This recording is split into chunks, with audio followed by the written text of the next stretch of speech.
Unified 911, anong matutulong namin sa'yo? Anya ti maitulong mi ken kahapon. Anong may tatabang ko sa Unsay imo? akong ikatabang nimo? Ngini makadabang na misal ka no. Sa anumang wika o dialekto, may tulong na darating sa iyo.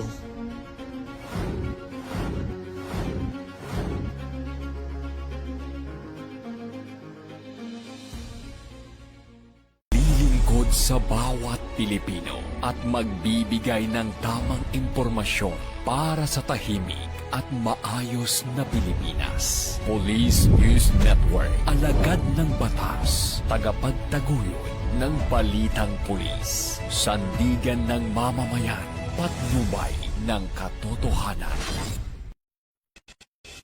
La Campo Crame, maghahatid ng pinakahuling kaganapan at nagbabagang balita. Ito ang PNN Police News Network. At ngayon, ang inyong mga tagapagbalita. Magandang araw, bagong Pilipinas. Ako ang inyong alagad ng batas. Tagataguyod ng Balitang Pulis, Patrolman Joshua Jimenez. Maghahatid sa inyo ng tamang balita, kwento ng pulis at serbisyo para sa mamamayan, at ito ang PNP News Online. Ang pangunahing balita ng Police News Network, alagad ng batas, tagataguyod ng Balitang Pulis.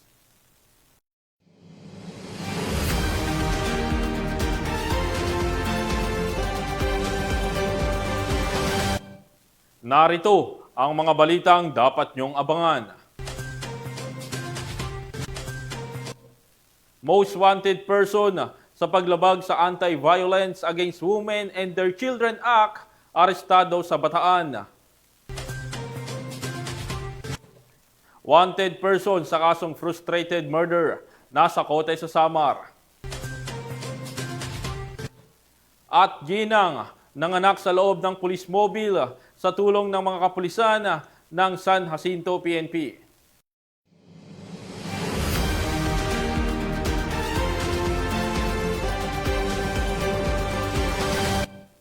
Narito ang mga balitang hatid ng ating PNN correspondents mula sa iba't ibang panig ng bansa.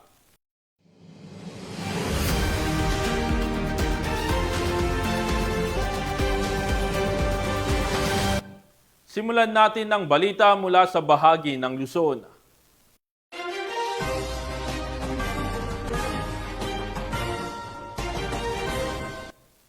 Matagumpay na naaresto ang top 7 sa listahan ng Municipal Most Wanted Person dahil sa paglabag sa Republic Act 9262 o Anti-Violence Against Women and Their Children Act of 2004.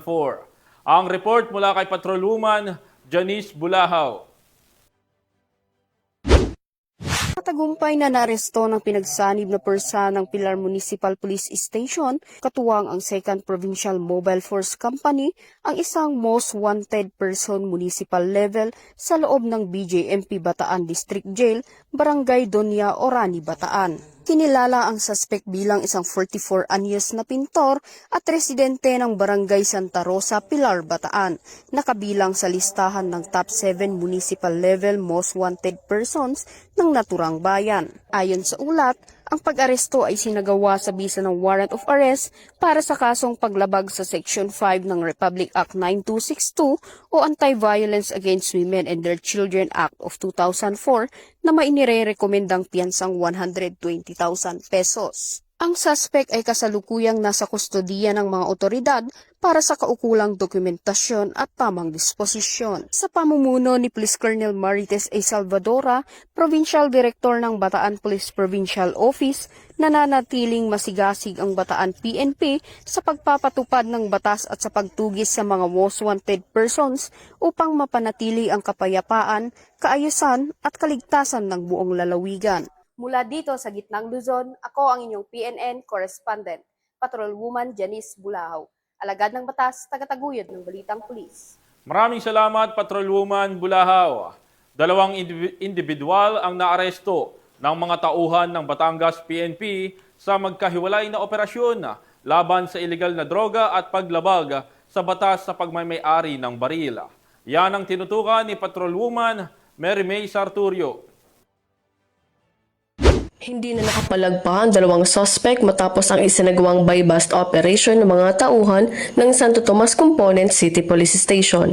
Kinilala ang mga suspect na sina alias Louie at alias Red, kapwa mga residente ng Puro 4, Barangay San Cristobal, Calamba City, Laguna. Nakumpiska mula sa mga suspect ang 6 na heat-sealed transparent plastic sachet na naglalaman ng hinihinalang shabu na may bigat na 1.4 gramo, isang caliber 9mm pistol, 2 magazines, 9 na live ammunition, isang 1,000 peso bill bilang buy-bust money, 3 cellphone at isang motorsiklo. Kasalukuyang nasa custody ng Santo Tomas Component City Police Station ang mga arestadong akusado para sa dokumentasyon at tamang disposisyon. Ang kanilang pagkakaaresto ay patunay ng dedikasyon ng ating mga kapulisan sa pagpapanatili ng kapayapaan at seguridad sa komunidad. Mula rito sa Calabarzon, ako ang inyong Police News Network correspondent, Patrolwoman Meremay Sartorio. Alagad nyo batas, tagataguyod ng Balitang Pulis.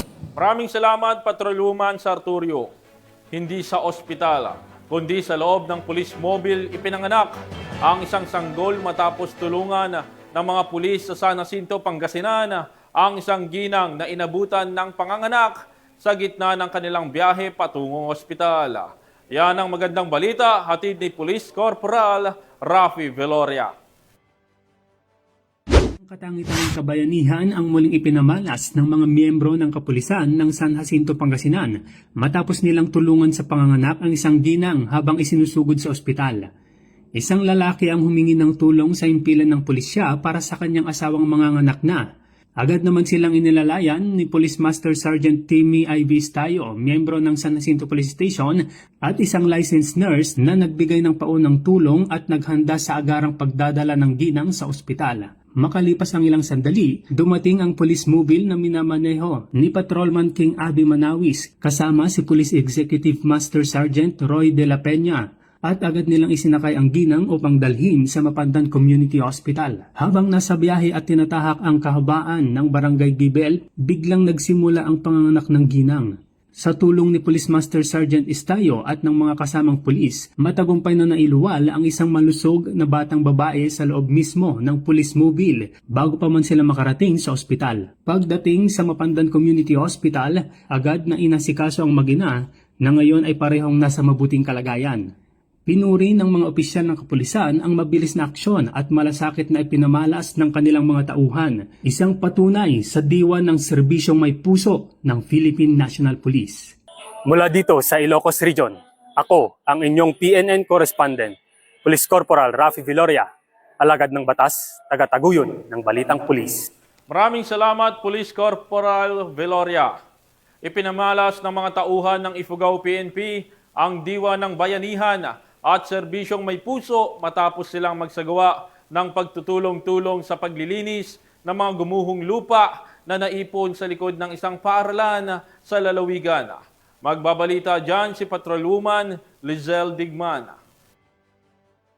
Kita ng diwa ng bayanihan ang revitalized police sa barangay team ng 151st Maneuver Company RMFB 15 at 1st Ifugao PMFC kasama ang mga barangay officials, mga guro at mga magulang sa pamamagitan ng pagtutulungan upang tugunan ng isang kritikal na isyu sa Baang Elementary School, Hungduan, Ifugao noong ika-25 ng Oktubre 2025. Nakatuon ang sama-samang pagsisikap sa paglilinis ng mga gumuhong lupa na naipon sa likod ng paaralan na humahadlang sa natural na daloy ng tubig mula sa sapa at nagiging sanhi ng madalas na pagbaha sa bakuran ng nasabing paaralan. Ang pagpapakitang ito ng bayanihan ay hindi lamang tumugon sa agarang problema ng pagbaha kundi nagpatibay din ng ugnayan sa loob ng komunidad. Sa pagtutulungan tungo sa iisang layunin, ipinakita ng revitalized police sa barangay team, barangay officials, teachers at mga magulang ang kapangyarihan ng pagkakaisa at pagtutulungan sa pagharap sa mga hamon at paglikha ng magandang kinabukasan para sa mga bata ng barangay Baang Hungduan, Ifugao. Ang inisyatiba ni ito ay nagsisilbing isang maliwanag na halimbawa ng pagpapakita ng shared responsibility na maaaring humantong sa positibo at pangmatagalang pagbabago.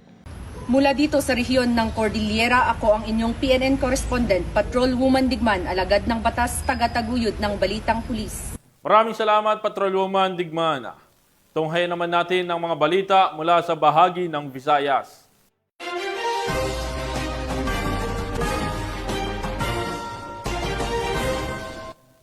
Tinatayang nasa halagang ₱250,000 ng hinihinalang shabu ang nasamsam ng mga operatiba ng Bacolod City PNP sa matagumpay na isinagawang buy-bust operation. Patrolwoman Andrea Dominic de Palubos sa report. Halos ₱250,000 halaga ng hinihinalang shabu ang nasamsam sa isang matagumpay na buy-bust operation ng mga operatiba sa Purok Kabuhi, Barangay 10. Madaling araw ng Sabado, nito lamang ika-25 ng Oktubre taong kasalukuyan. Ayon sa ulat ng Bacolod City Police Office City Drug Enforcement Unit na pinamumunuan ni Police Lieutenant Colonel Antonio Benetes Jr., Officer in Charge, nadakip sa operasyon ang dalawang sospek na kinilalang sina alias Bambi at alias Canor, kapwa 20 taong gulang at residente ng nasabing lugar. Biska mula sa mga sospek ang 25 pakete ng hinihinalang shabu na may kabuuang timbang na humigit kumulang 70 gramo at may standard drug price na tinatayang ₱476,000. Kasalukuyang nasa impilan na ng pulisya ang mga sospek para sa tamang disposisyon at haharap sa kasong paglabag sa Republic Act 9165 o ang Comprehensive Dangerous Drugs Act of 2002. Ang operasyon ay bahagi ng patuloy na kampanya ng Philippine National Police laban sa iligal na droga na naglalayong tiyaking ligtas at payapa ang mga pamayanan sa buong bansa. Patuloy naman ang panawagan ng Bacolod City Police Office sa publiko na makipagtulungan sa mga kapulisan sa pamamagitan ng pagbibigay ng impormasyon upang mapanatili ang seguridad at katahimikan sa lungsod. Tinitiyak ng PNP na hindi ito titigil sa kanilang misyon na linisin ang mga komunidad laban sa iligal na droga tungo sa isang mas maunlad, mapayapa at ligtas na pamayanan. Mula dito sa Police Regional Office 6, ako ang inyong Police News Network Correspondent, Patrolwoman Andrea Dominic de Palubos, alagad na batas, taga-taguyod ng Balitang Pulis. Maraming salamat, Patrolwoman de Palubos. Arestado ang isang construction worker matapos maulihan ng mahigit ₱100,000 halaga ng hinihinalang shabu sa isinagawang buy-bust operation ng mga operatiba ng Loon, Bohol. Patrolwoman Annalyn Canoog sa balita. Ng Loon PNP ang higit 100K na halaga ng hinilalang shabu mula sa isang construction worker sa sinagawang bypass operation sa Bahay Loon, Bohol noong ika-27 ng Oktubre sa taong kasalukuyan. Kinilala ni Police Captain Thomas Chong, Chief of Police ng Loon Municipal Police Station, Bohol Police Vigil Office ang suspect si Alias Usok, 24 anyos at residente ng Purok 2, Barangay Pundo, Loon, Bohol. Ikinasa ng operatibang naturang operasyon bandang 12:41 ng madaling araw na nagresulta sa pagka-aresto ng suspect. Nasa batang 4 na pakete ng hinalang shabu na may kabuuang timbang na 16 na gramo at may standard drug price value na ₱108,800, coin purse, cellphone at buy-bust money. Samantala, kasalukuyang nasa kustodiya ng sabing tanggapan ng suspect para sa dokumentasyon at tamang disposisyon. Ang mga kapulisan ay patuloy sa pagpapaigting ng kanilang kampanya kontra illegal na droga at tiyaking ligtas ang bawat mamamayan sa banta ng kaharasan na nidulot ng paggamit ng pinababawal na gamot. Mula dito sa Central Visayas, ako ang inyong Police News Network Correspondent, Patrolwoman Annalyn N. Canoog, alagad ng batas, taga-taguyod ng Balitang Pulis. Maraming salamat, Patrolwoman Canoog. Samantala sa kulungan ng bagsak ng nakatalang top 7 provincial most wanted person sa kasong frustrated murder matapos maaresto ng Villarreal PNP sa Barangay Villarosa, Villarreal, Samar. Nakatutok dyan si Patrolwoman Camberley Flores. Ng mga otoridad ang nakatalagang top 7 provincial most wanted person na may kasong frustrated murder matapos mahuli sa Barangay Villarosa, Villarreal, Samar. Naaresto ang akusado bandang 12:49 ng hapon ng mga tauhan ng Villarreal Municipal Police Station sa bisa ng warrant of arrest para sa kasong frustrated murder na may inirekomendang piyansa na ₱200,000 para sa pansamantalang kalayaan. Ang akusado ay dinala sa Villarreal MPS para sa kaukulang dokumentasyon at tamang disposisyon. Ang matagumpay na pagkakaresto sa akusado ay patunay lamang na epektibo ang pagpapatupad ng pambansang pulisya sa kanilang sinumpaang tungkulin na maghatid ng serbisyo publiko para sa mas payapa, ligtas at maunlad na bagong Pilipinas. Mula dito sa Eastern Visayas, ako ang inyong PNN correspondent, Patrolwoman Flores, alagad ng batas sa kataguyod ng Balitang Pulis. Maraming salamat, Patrolwoman Flores. Narito naman ang mga balita mula sa bahagi ng Mindanao.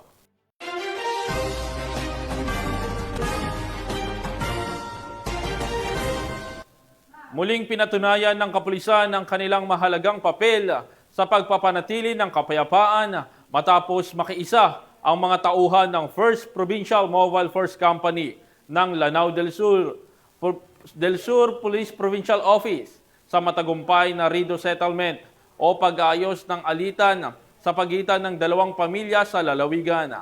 Nakibalita dyan si Patrolwoman Maricris Algabre. Nakiisa ang mga personahe ng 1st Provincial Mobile Force Company Lanao del Sur Police Provincial Office sa isinagawang Rido Settlement sa Basak Malutlot, lungsod ng Marawi, Lanao del Sur nito lamang ika-27 ng Oktubre taong kasalukuyan. Personal itong dinaluhan ni Police Captain Sirad C. Di Malna Jr., 1st Platoon Leader katuwang ang mga BLGU at religious sectors.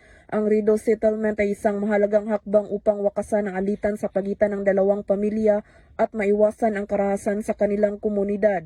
Sa pamamagitan ng dialogo at traditional conflict resolution, nagkasundo ang magkabilang panig na tuldukan ng kanilang hidwaan at mamuhay ng mapayapa. Nagpahayag naman ng pasasalamat ang kinatawa ng bawat pamilya sa kapulisan sa kanilang ginampanang papel sa settlement process. Samantala, tiniyak naman ng mga otoridad na patuloy silang magbabantay upang mapanatili ang katahimikan sa lugar. Hinihikayat din nila ang iba pang komunidad na yakapin ang diwa ng Rido Settlement bilang isang epektibong paraan upang mapanatili ang kapayapaan sa rehiyon. Mula rito sa rehiyon ng Bangsamoro, ako ang inyong PNN correspondent, Patrolwoman Maricris Algabre, alagad ng batas, tagataguyod ng Balitang Pulis. Maraming salamat, Patrolwoman Algabre. Isinagawa ang turnover ceremony ng Communal Tab Project sa isang barangay sa Surigao del Sur sa pangunguna ng mga revitalized police sa barangay bilang bahagi ng kanilang tuloy-tuloy na programang pangkaunlaran at serbisyo sa mga komunidad. Patrolman Nicole Villanueva sa report. Pinangunahan ni Police Colonel Jeffrey Lawrence D. Mauricio, Provincial Director ng Surigao del Sur, PPO, ang matagumpay na turnover ceremony ng Communal Tab Project sa Barangay Mahabab, Marihatag, Surigao del Sur. Ang nasabing proyekto ay isang quick impact project sa ilalim ng Revitalized Police sa Barangay, program ng 1st Surigao del Sur PMFC, kasabay ng pamamahagi ng mga school supplies mula sa PICAD-C Class 2025. Layunin ng proyekto na magbigay ng mas maayos at madaling access sa malinis na tubig para sa mga residente ng Barangay Mahaba na siyang pangunahing benepisyaryo ng naturang inisyatiba. Sa kanyang mensahe, binigyan diin ni Police Colonel Mauricio ang patuloy na advokasya ng Philippine National Police sa paglilingkod hindi lamang sa usapin ng kapayapaan at kaayusan, kundi pati na rin sa pagpapatupad ng mga programang direktang tumutugon sa mga pangunahing pangangailangan ng mamamayan. Ang Communal Tab Project ay bahagi ng patuloy na programa ng PNP sa pagpapatibay ng police community relations at pag-iiwan ng pangmatagalang positibong epekto sa mga lugar ng kanilang pinaglilingkuran. Mula dito sa RPCAD 13, ako yung Police News Network Correspondent, Patrolman Nicole Villanueva, alagad ng batas, tagataguyod ng Balitang Pulis. Maraming salamat, Patrolman Villanueva. At yan ang mga balitang nakalap ng ating mga PNN correspondents mula Luzon, Visayas at Mindanao. At para sa ating mga ka-PNN, mamayang 1:00 ng hapon ay magaganap ang Trick or Treat na aktibidad ng PNP OLC Foundation Incorporated sa tulong ng PNP para sa mga kabataan mula sa PNP Child Development Center at mga dependents ng kapulisan na gaganapin dito sa Campo Crame. Abangan ang kabuuan ng balita mamaya sa Police News Express. At mga ka-PNN, 58 days na lang, Pasko na.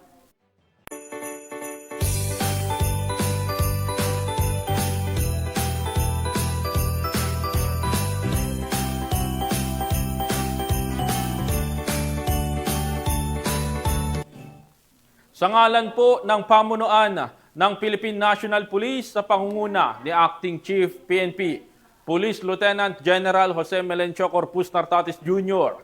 at sa pamumuno ni President Ferdinand Bongbong Marcos Jr. Kami ay maglilingkod sa bawat Pilipino at magbibigay ng tama at balanseng balita.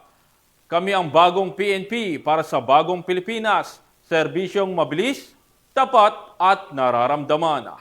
Mula rito sa tanggapan ng tagapag-ugnay ng Pambansang Pulisya, ako ang inyong alagad ng batas, tagataguyod ng Balitang Pulis, Patrolman Joshua Jimenez. Maghatid ng tamang balita, kwento ng pulis at serbisyo para sa mamamayan at ito ang PNP News Online, ang pangunahing balita ng Police News Network.